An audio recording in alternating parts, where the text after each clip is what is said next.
Om Namo Bhagavate Vasudevaya. Om Namo Bhagavate Vasudevaya. Om Namo Bhagavate Vasudevaya. Narayanam Namaskrityam Naram Chaiva Narottamam Daivim Sarasatim Vyasam Tato Jayamudiret Nastapraeshu Vabhadreshu Nityam Bhagavata Sevaya Bhagavati Uttama Shloke Bhaktir Bhavati Naishtaki. So this morning we're reading Srimad Bhagavatam, Canto 1, Chapter number 3, Text number 6. तो हम पढ़ रहे हैं श्रीमद् भागवतम पहला स्कंद तीसरा अध्याय छठा श्लोक। Saeva pratamam deva komaram sargamashrita chattara duscharam brahma brahmacharyam akanditam. Okay. Yes, Maharaj. Want to read the translation, Prabhu? Yes, Maharaj. अनुवाद और तात्पर्य श्रील प्रभुपाद जी के द्वारा। श्रील प्रभुपाद की जय। सृष्टि के प्रारंभ में सर्वप्रथम ब्रह्मा के 4 अविवाहित पुत्र कुमारगण थे, जिन्होंने ब्रह्मचार्य व्रत का पालन करते हुए परम सत्य के साक्षात्कार हेतु कठोर तपस्या की। इस भौतिक जगत की पहली उत्पत्ति, फिर पालन और तब एक निश्चित काल विधि के बाद संहार होता रहता है। अतएव जीवों के पिता ब्रह्मा की विशिष्ट कोटियों के अनुसार सृष्टियों के भिन्न भिन्न नाम होते हैं। जैसा कि ऊपर कहा गया है, कुमार गणों की उत्पत्ति भौतिक जगत की कौमार सृष्टि में हुई। उन्होंने हमें ब्रह्म साक्षात्कार की विधि सिखाने के लिए स्वयं ब्रह्मचारी रहकर कठिन व्रत का पालन किया। ये सारे कुमार सत्यावेश अवतार हैं। ये कठिन व्रत पालन करने के पूर्व ही योग्य ब्राह्मण बन चुके थे। इसी उदाहरण से सुझाव प्राप्त होता है कि मनुष्य को केवल जन्म से नहीं अपितु गुण से ब्राह्मण की योग्यताएं प्राप्त कर लेनी चाहिए, तभी वह ब्रह्म साक्षात्कार की प्रक्रिया में अपने को लगाए। हरे Krishna. Om Jnanatimmarandasya Jnananjana Shalakaya Chaksurunmilitam Yena Tasmai Shri Gurave Namaha Vanchakalpatarubhyascha Kripa Sindhubayevacha Patitanam Pavanebhyo Vaishnavibhyo Namo Namaha. Alright, so we're here. This is the first of the incarnations. We heard first of all about the Purusha avatars. Now we're hearing about some Shaktavesha avatars, the 4 Kumaras. तो पहले हमने सुना था पुरुष अवतार के विषय में, और अब हम सुन रहे हैं शक्तिवेश अवतार के विषय में, जो है 4 Kumar. So they were the first sons of Lord Brahma in the beginning of creation. तो ये पहले पुत्र थे ब्रह्मा जी के, जब सृष्टि का निर्माण हुआ उस समय से। And we know that at the time of the creation, Lord Brahma wanted that these 4 sons would help him to fill up the population in the universe. तो हम जानते हैं निर्माण के समय ब्रह्मा जी चाहते थे कि ये 4 उन्हें उत्पत्ति करने में सहायता करें, ये ब्रह्मांड को भरने में, उत्पत्ति करने में। But the 4 Kumaras, they refused. They told Lord Brahma that they were not interested in helping him to populate the universe. They were not going to create progeny, but rather they wanted to practice brahmacharya. And to practice brahmacharya, they they said that they were going to remain always as young children. तो उन्होंने मना कर दिया ब्रह्मा जी को, वो उत्पत्ति में भाग नहीं लेंगे। वो हमेशा के लिए ब्रह्मचर्य का पालन करना चाहते थे और इसलिए उत्पत्ति का कार्य नहीं करना चाहते थे, और हमेशा ब्रह्मचारी लेने के लिए उन्होंने निर्णय लिया था कि वो हमेशा के लिए इस प्रकार के छोटे बालकों के रूप में ही रहेंगे। So, by way of keeping the vow of celibacy, very convenient for them to have the bodies of young boys. They never grow older. They're always like young children. So young children, of course, they don't think, they're not agitated by attraction to the opposite sex. So it's very easy for them to keep that vow of celibacy. तो इस प्रकार से ब्रह्मचर्य व्रत का पालन करने के लिए बहुत अच्छा होता है, सुविधाजनक होता है कि वो छोटे बच्चे की तरह ही रह जाएं, क्योंकि वो कभी बड़े नहीं हो उम्र में। क्योंकि हम देखते हैं कि छोटे बच्चे कभी विपरीत लिंग से इतना उत्तेजित नहीं होते हैं। विपरीत लिंग को देख के वो बिल्कुल उत्तेजित नहीं होते हैं, तो आसान होता था उनके लिए ब्रह्मचारी रहना अगर वो इस प्रकार छोटे बालक ही रह जाए तो। So the four Kumaras, they were interested in undergoing Brahman realization. They wanted to achieve realization of the Brahman. But before they could do that, they first of all had to qualify themselves as Brahmanas. तो चार कुमारों को ब्रह्मन साक्षात्कार प्राप्त करना चाहते थे ये, लेकिन ये कर पाए उसके पहले उनको योग्य बनना था कि वो ब्राह्मण बने। We could say, well, the four Kumaras, they're already Brahmana by birth because they're born from Lord Brahma. But Prabhupada points out that it's not simply birth, but you want to actually have the qualities of a Brahmana. तो हम एक तरीके से कह सकते हैं कि चार कुमार पहले से ही ब्राह्मण थे, जन्म से ही, क्योंकि उनका जन्म ब्रह्मा जी से हुआ था।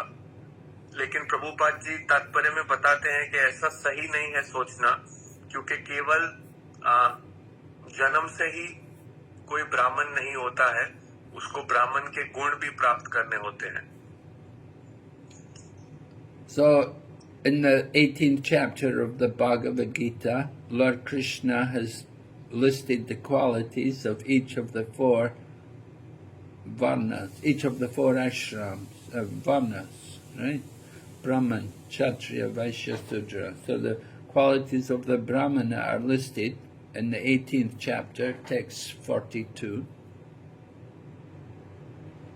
तो हम देखते हैं कि भगवद गीता के 18वें अध्याय में भगवान श्री कृष्ण सभी वर्णों का क्या गुण होना चाहिए वो लिखते हैं। ब्राह्मण, क्षत्रिय, वैश्य, शूद्र, इनका क्या गुण होना चाहिए उसका वर्णन करते हैं, और 42वें श्लोक में विशेष करके ब्राह्मण का क्या गुण है इसका वर्णन किया गया है।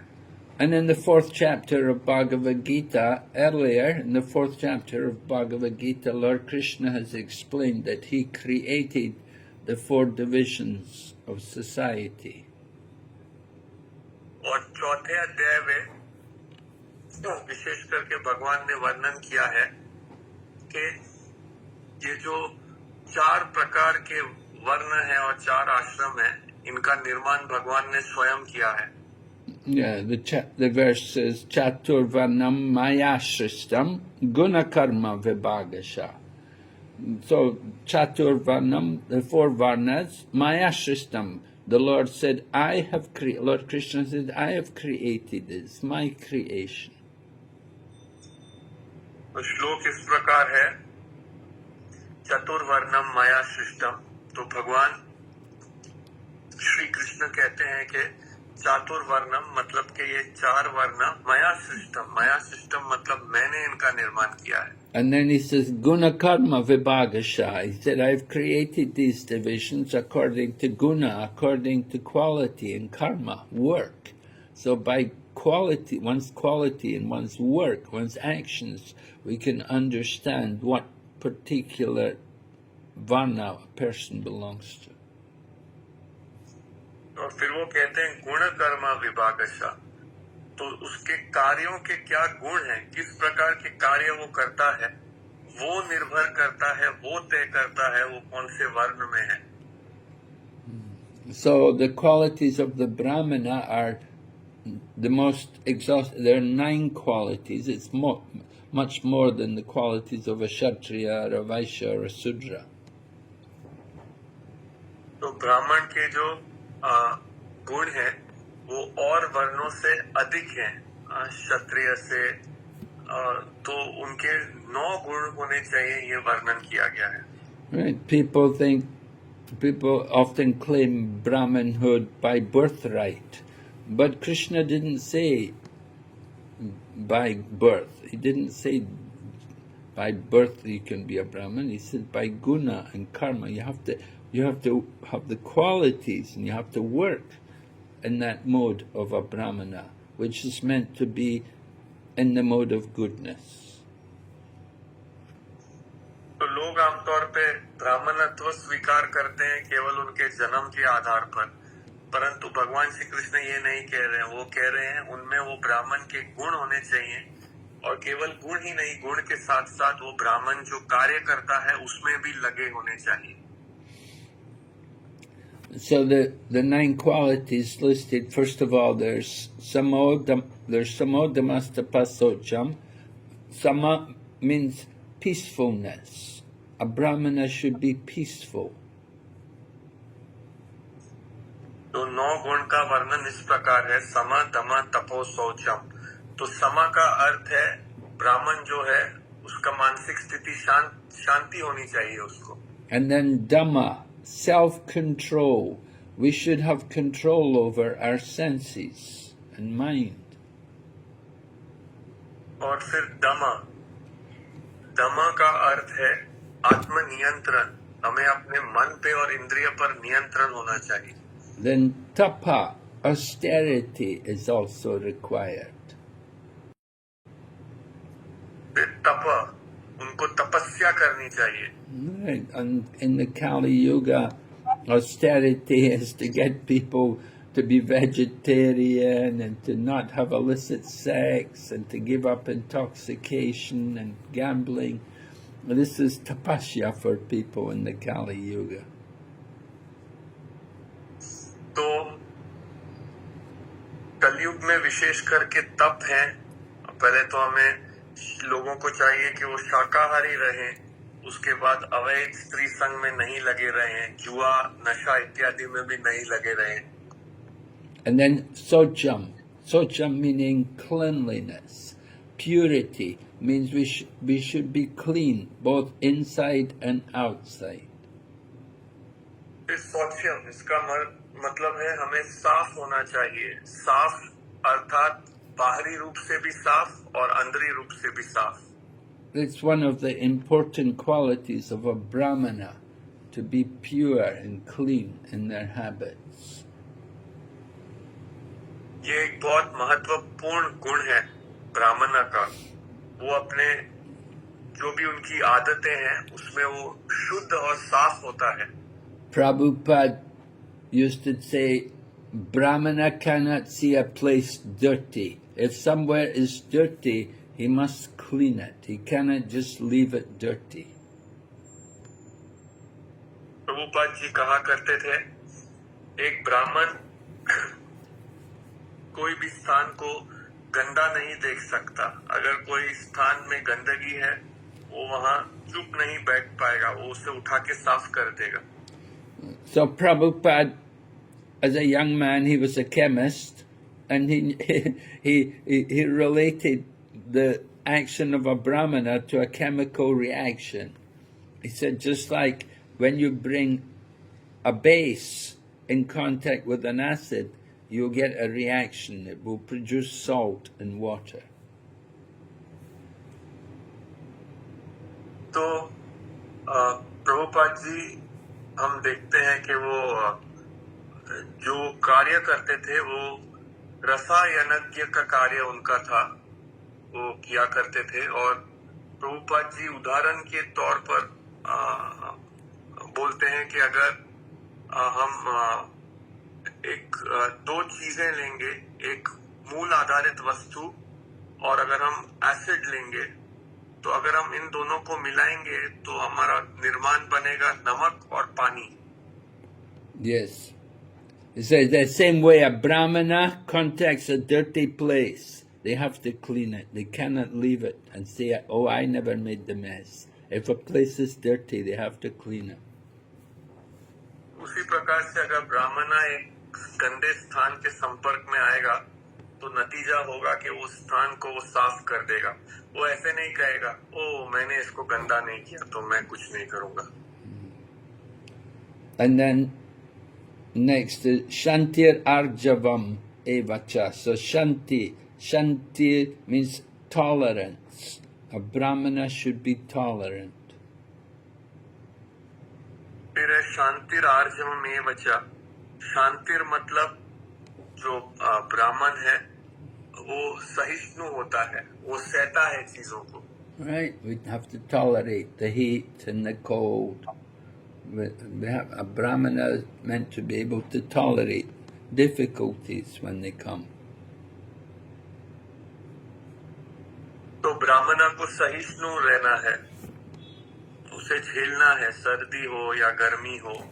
तो जब कोई भी समस्याएं आती हैं तो ब्राह्मण उसे सहता है। And next is Arjavam, meaning honesty, which is another important quality for a brahmana. फिर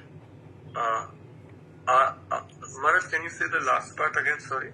Arjavam, the quality is Arjavam, meaning honesty. It's an important quality for a brahmana. तो अगला गुण है आर्जवम। आर्जवम का अर्थ है ईमानदार होना। ये भी एक बहुत महत्वपूर्ण गुण है ब्राह्मण के लिए। You know, Prabhupada used to tell the story about the young boy who wants to get admission into the Gurukul. And so the head teacher is asking the young boy, who is your father? And the boy said, well, I don't know. I'll go and ask my mother. And so he asked his mother, and mother said she also didn't know who the father was. So the young boy came back and told the teacher, my mother didn't know who my father was. So when the teacher saw this honesty from the boy, he said, okay, very good, you can come, you can be a student in our school because you're very honest. तो प्रभुपाद जी इस विषय में एक उदाहरण दिया करते थे।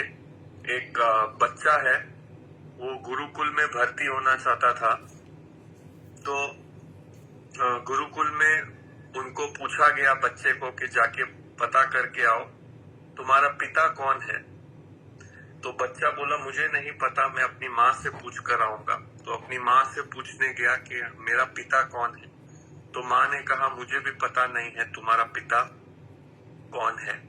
तो बच्चे ने आके गुरुकुल में वही उत्तर दिया कि मुझे पता नहीं है, मेरी माँ को भी पता नहीं है कि हमारा पिता कौन है।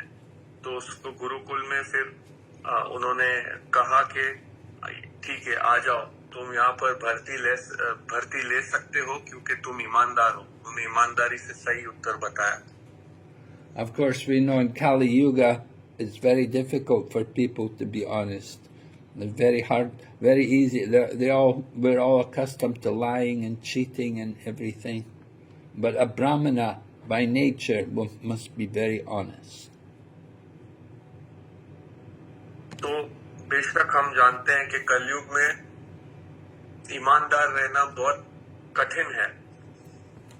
लोग आमतौर पे लोगों की आदत होती है झूठ बोलना, धोखेबाजी करना। परंतु जो ब्राह्मण है वो अपने स्वभाव से ही ईमानदार होता है। All right, and then there are three more qualities. There's jnanam and vijnanam and astikyam. Jnanam meaning knowledge. A brahmana should know. He should know something from the scriptures. He should have some kind of knowledge. He should be educated. फिर और तीन गुण बाकी है, तो वो है ज्ञान, विज्ञान, आस्तिक्यम. तो ज्ञान मतलब ब्राह्मण को ज्ञान होना चाहिए, शास्त्र से कुछ ज्ञान होना चाहिए उसको. And Vigyan is wisdom. Means that Vigyan means realization.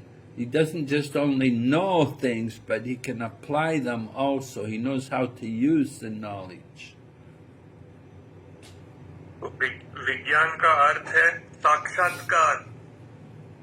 केवल ये नहीं है कि ब्राह्मण को जानकारी है, वो ज्ञान जानता है, लेकिन ज्ञान को कैसे अपने जिंदगी में लगाना है ये भी बात उसे पता है. Just like knowledge is one type of knowledge to know I'm not the body, I'm a soul. And Vigyan is to realize, to actually act that I'm not the body, that I'm a soul. तो हम जानते हैं कि एक प्रकार का ज्ञान है ये जानना कि मैं ये शरीर नहीं हूँ, परंतु मैं एक आत्मा हूँ. लेकिन विज्ञान है कि इस ज्ञान को सही से अपने जीवन में लगाना. मैं आत्मा हूँ तो मैं आत्मा का कार्य करना, केवल जानना ही नहीं कि मैं आत्मा हूँ और मैं शरीर नहीं हूँ. And then astikyam meaning religiousness. फिर है दूसरा गुण ब्राह्मण का आस्तिक्यम, जिसका मतलब है धार्मिकता. A brahmana should not be an atheist. He should not be he should be a godly person. तो ब्राह्मण नास्तिक नहीं हो सकता है. ब्राह्मण तो एक धार्मिक व्यक्ति होता है. And so then the verse finishes Brahma karma svabhavajam. That this is the nature of a brahmana. This is how the brahmana works, that you have these qualities. फिर श्लोक की पूर्ति होती है ब्रह्म कर्म स्वभावजम. तो ब्राह्मण वो होता है जिनको ये सब गुण होते हैं. So we're hearing in this verse today that the four Kumaras, they first of all acquired the qualities of the Brahmana, and then they went on to realize the Brahman. तो अब श्लोक में सुन रहे हैं कि चार कुमार ने पहले ब्राह्मण के गुण उत्पन्न किए, फिर ब्राह्मण साक्षात्कार की ओर गए. And we hear in Bhagavad Gita 18th chapter, there's also the verse Brahma Bhuta Prasanatma Na Sochati Na Kanchati Sama Sarveshu Bhuteshu Mad Bhaktim Labhate Param. This verse is describing the qualification to take up devotional service, that one should understand first that he's not the body, that he is Brahman. फिर 18वें अध्याय में श्लोक है ब्रह्मभूत प्रसन्न आत्मा न सोचती न कांक्षति. तो यहाँ पर भक्ति शुरुआत करने के लिए क्या योग्यता है उसका वर्णन किया गया है. तो पहले तो उस व्यक्ति को समझना है कि मैं शरीर नहीं हूँ, मैं आत्मा हूँ, मैं ब्रह्मन हूँ. And then we should apply that knowledge to all living entities. We see all living entities equally. फिर हमें वो ज्ञान सभी जीवों पर लगाना है. हम सब जीवों को एक दृष्टि से देखते हैं.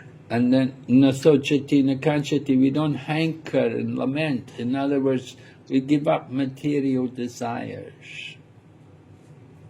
फिर न सोचती न कांक्षति, इसका अर्थ है हम किसी चीज की लालसा नहीं करते और किसी चीज का शोक नहीं करते. अर्थात हम भौतिक इच्छाएं छोड़ दिए हैं.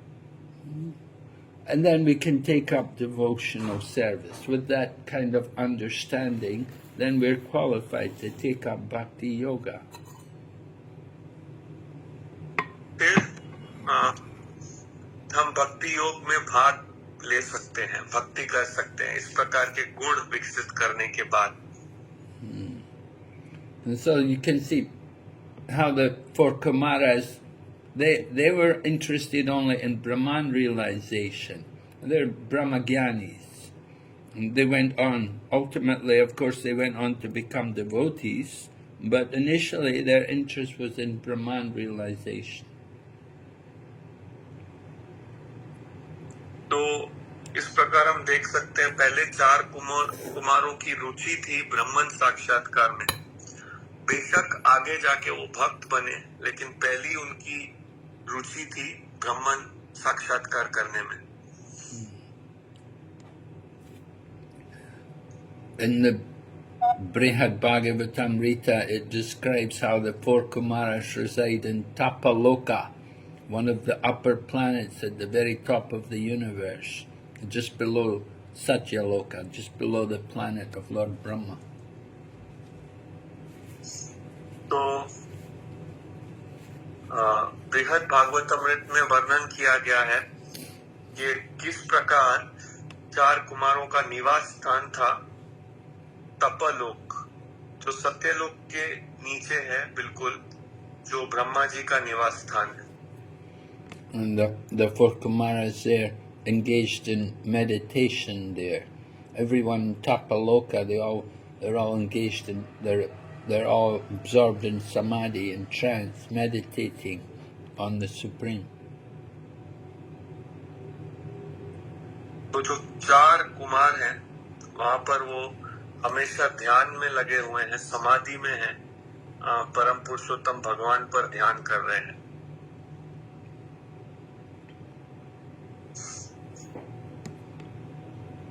So we can learn, we're learning from this verse that in order to realize the Brahman, there's some preliminary qualifications.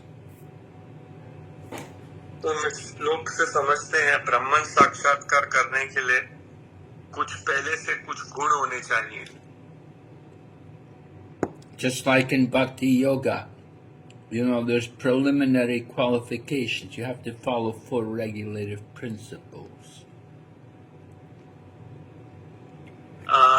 जैसे कि भक्ति योग में भी पहले कुछ शुरुआत की योग्यताएं होनी चाहिए। भक्ति योग करने के लिए 4 नियमों का पालन करना चाहिए। You can have material desires, but you cannot engage in sinful activities. You have to put aside your sinful activities.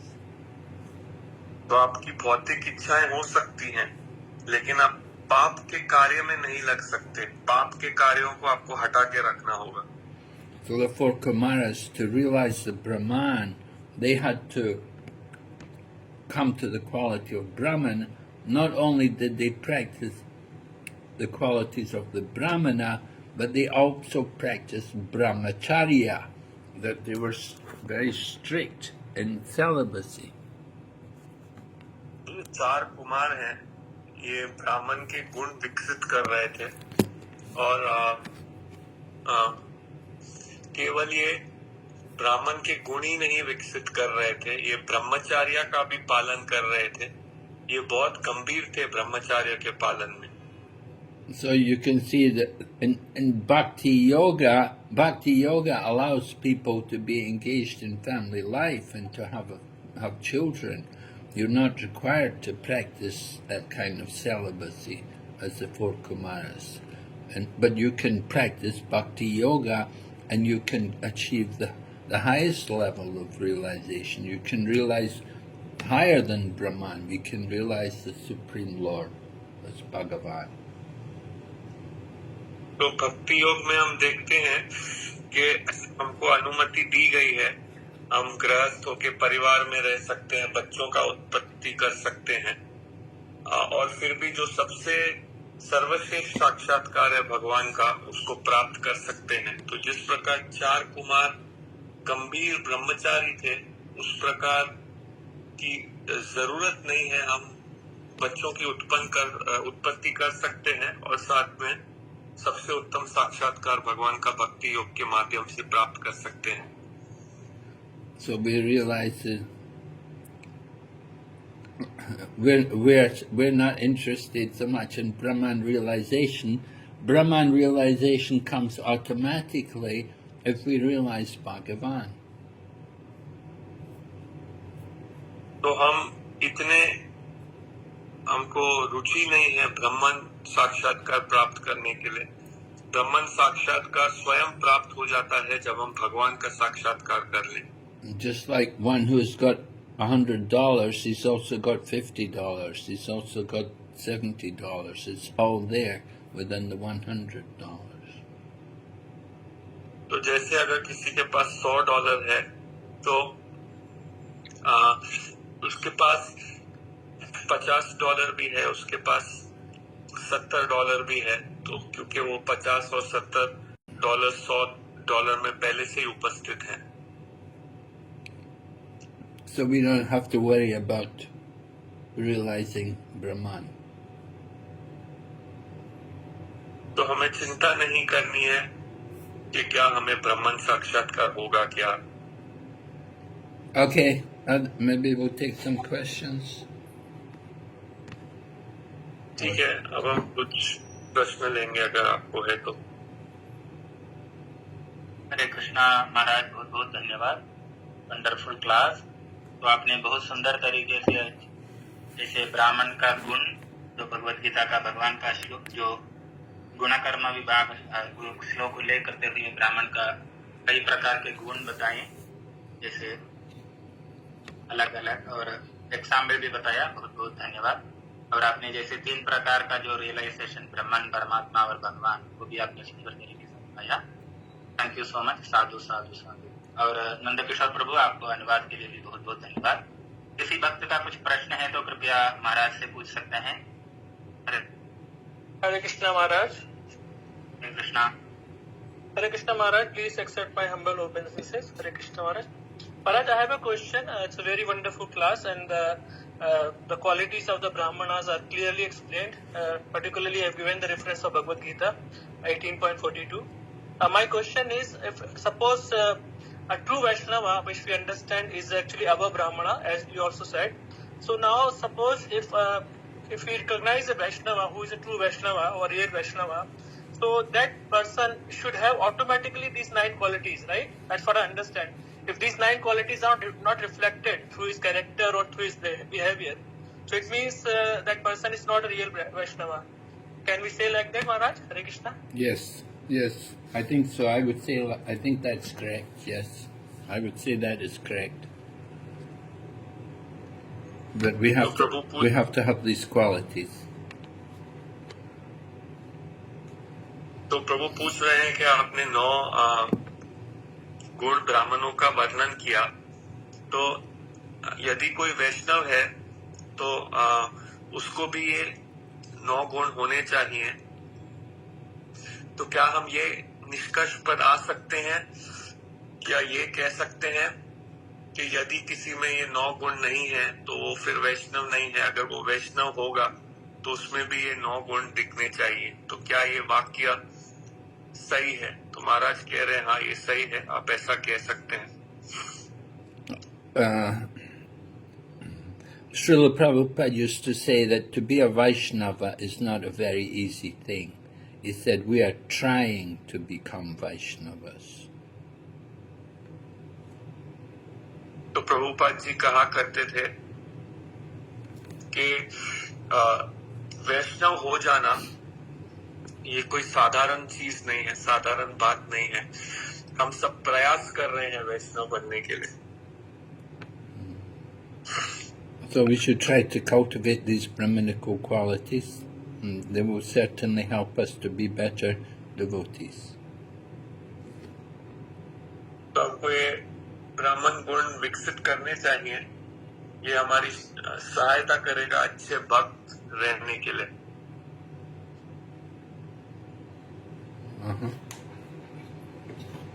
Any other Hare questions? Krishna. Yeah, Hare Krishna Maharaj. One question from Manish Jani Prabhu. Prabhu is asking, Hare Krishna Maharaj, is science and abhidheya is same? Is knowledge and sambandha is same? Science and what? अभिधेय. Is science and abhidaya the same? Yes, Well, abhidaya is the process of executing the sambandha gyan, right? Abhidaya is the process, the method by which we practice bhakti yoga. So science can be both theory and practical. Abhidaya is concerned with the practical aspect, how to apply the knowledge, the sambandha gyan. तो अभिधेय प्रक्रिया है, क्या प्रक्रिया करनी है संबंध जानने के बाद. तो जो विज्ञान है वो केवल जानकारी भी हो सकता है या केवल उस जानकारी को प्रयोग करना भी हो सकता है, लेकिन जो अभिधेय है वो है प्रक्रियाएं, वास्तविक प्रक्रियाएं करना अपना संबंध जानने के बाद.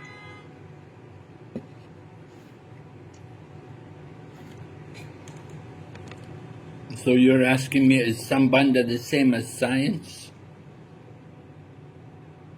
Is that the question? तो क्या प्रश्न ये है कि संबंध विज्ञान के बिल्कुल बराबर है? Well, science can be both theory and practical. So science could include sambandha and abhidaya. तो विज्ञान केवल समाचार होना भी हो सकता है, ज्ञान होना भी हो सकता है, जानकारी होना भी हो सकता है, और उसके साथ साथ उस जानकारी को, संबंध की जानकारी को प्रयोग करना दोनों हो सकता है विज्ञान में. परंतु अभिधेय जो है वो केवल प्रयोग करने का जो हिस्सा है, जो संबंध ज्ञान को प्रक्रिया में लगाना, वो अभिधेय है. Okay, yeah.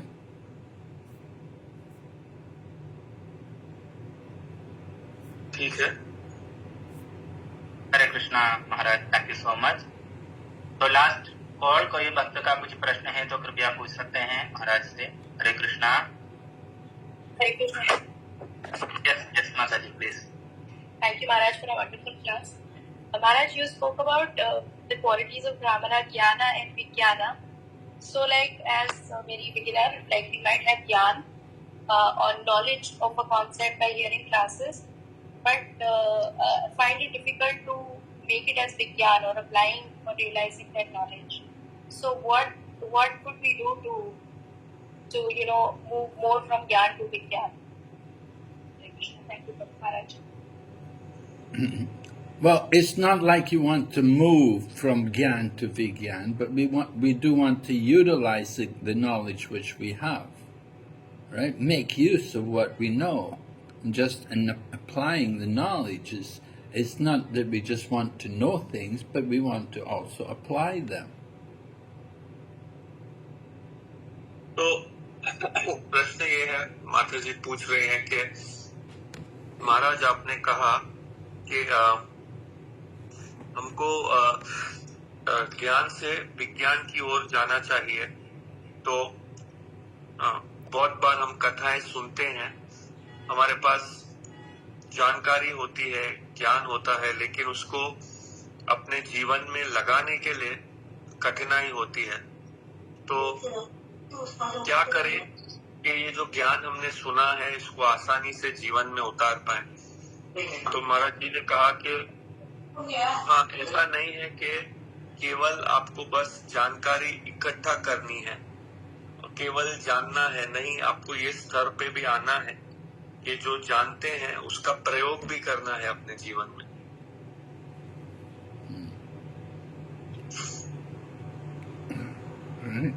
Right. And if you're applying that knowledge, that is realization. और अगर आप जो सुन रहे हैं उस ज्ञान का अपने जीवन में प्रयोग कर रहे हैं, तो वो साक्षात्कार है. Just like, we know meat eating is not good, so we don't eat meat. We've understood that. We've realized that. We've left these things behind. Sinful activities, we leave them behind when we come to Krishna consciousness.